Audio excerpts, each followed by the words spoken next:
Welcome back. You're listening to the panel discussion, Clearing the Path Toward IT Modernization on federalnewsradio.com and 1500 AM. I'm your moderator, Jason Miller. My guest today is Chris Howard, the Vice President of Federal Sales for Nutanix. Now, Chris, throughout the show, we've been talking about workforce. We've been teasing people saying that stay tuned, we're going to get to it. So let's get to it. A lot of people believe when they make this change, when you move to a simpler architecture, away from the three-tier, you don't need as many people, and you need people with different skill sets as well. So talk a little about the impact on the workforce this IT modernization has.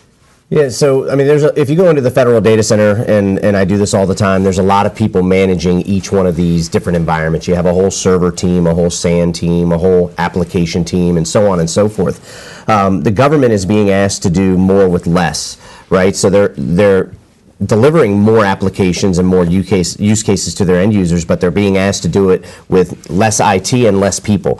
So our goal is to help them create some efficiencies around what these people are doing on a day-to-day basis. We want to take away from an individual or a group of individuals focusing solely on hardware and shift them into focusing more on delivering applications, end user experience, more mission critical types of things. So the more we can do to help them, not lessen the amount of people they have. We're not advocating getting rid of employees. We're advocating moving them into more mission critical areas. So I think our product does that, and it's once again gets back to creating the efficiencies in the data center. From your experience when you've worked with other federal agencies, is it a 10% reduction? Is it a 50% reduction? Do you have any kind of way to measure that? And I know each agency is different, but right.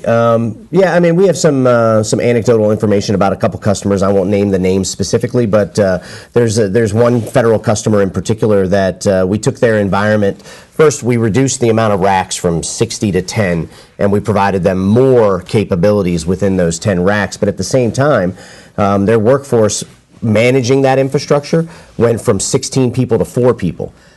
And now those other 12 people are moving into more mission critical roles around developing and delivering the applications, managing the end user experience, those types of things. But the people that embrace this new technology, they're also learning more. They're gaining more expertise in what modern IT is looking at. So I think all around it's a positive, and we're helping the government create efficiencies around their manpower. I know it's hard to kind of get people to understand that, but dropping from 60 to 10 racks, I mean, that's cost savings. They can see that's obvious. I'll use the term ROI, even though it's a kind of a squishy term. And dropping people from 16 to 4, it's not like those 12 are losing their job. No. So they're really being moved. Is that message coming across? Because the workforce, that's something people want to hold on to.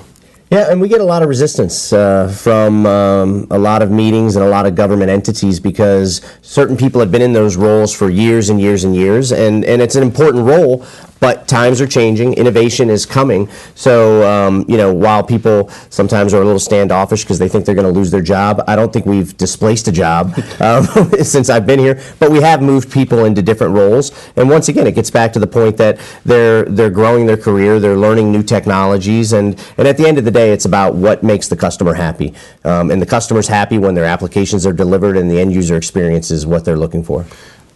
When you talk about the people, the number of people, 60 to 10 servers, 16 to 4 people, those 4 people that are left, what kind of skill sets do they need to manage that new IT infrastructure? Yeah, so our goal is to make the product as plug and play as possible. We want everything to be a one-click operation in the management of our product. Certainly, those 4 people, instead of being pinpoint or laser focused on one aspect of hardware in their existing 3-tiered infrastructure, we want them to be more of a virtualization expert, whether that's our virtualization product or the other big brands that are out there. I mean, from day to day, everything is one click within the GUI. So the day-to-day activities are meant to be simple, meant to be very specific task oriented. So, I mean, while they won't be focused on one particular piece of hardware, they'll still have to have a lot of the same skill sets that they had in the past, but I think we move it more from a hardware-centric approach to a much more software-centric approach, and that's basically the aspect of our technology that people embrace and they like, because it's automated, it's very easy to manage, it's very point and click. So if we give them the ability to do that in a very automated and easy fashion, I think it's a win-win for everybody. And the other piece of this, obviously, is the shift from, as you said, managing all these racks to the mission critical side. That's also something that is tough, because it's a different set of understanding and customer service.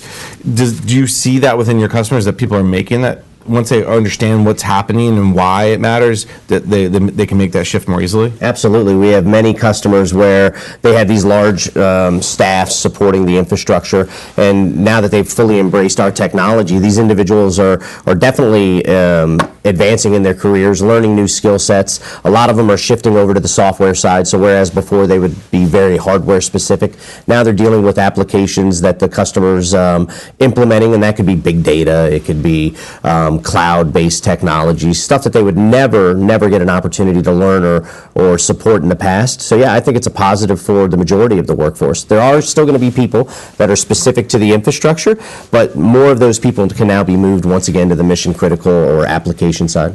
Chris, we've got about a minute left. We've had a great conversation about IT modernization, updating infrastructure. What's the takeaway here? A lot of agencies are in the middle somewhere. They're maybe toward the beginning, so they've moved some things to cloud, some things to virtualization. What's your advice to them? What should they think about as they start down this path of updating their IT modernization efforts? Yeah, we always say that the move to the cloud is a journey. And it's going to take time to get from point A to point B, point A being your own infrastructure to point B being the cloud. So really what we want them to take away is we give them the opportunity once again to bring the characteristics of the cloud into their private data center, but we also give them a bridge or a gateway to get to a hybrid cloud or fully to the public cloud. So as long as they're open and want to see innovation in their data center and obviously bring efficiencies around the data center, then I think we're a perfect technology, and we're more than happy to talk to any of them about how we can get them there. All right, well, good advice, good starting point. Unfortunately, that's all the time we have for today. You've been listening to the panel discussion, Clearing the Path Toward IT Modernization, on federalnewsradio.com and 1500 AM. I'm your host, Jason Miller. I'd like to thank my guest today, Chris Howard, the Vice President of Federal Sales for Nutanix. Chris, thank you. Thank you very much. Again, I'm your moderator, Jason Miller, and for more on this discussion, visit federalnewsradio.com and search Enterprise IT.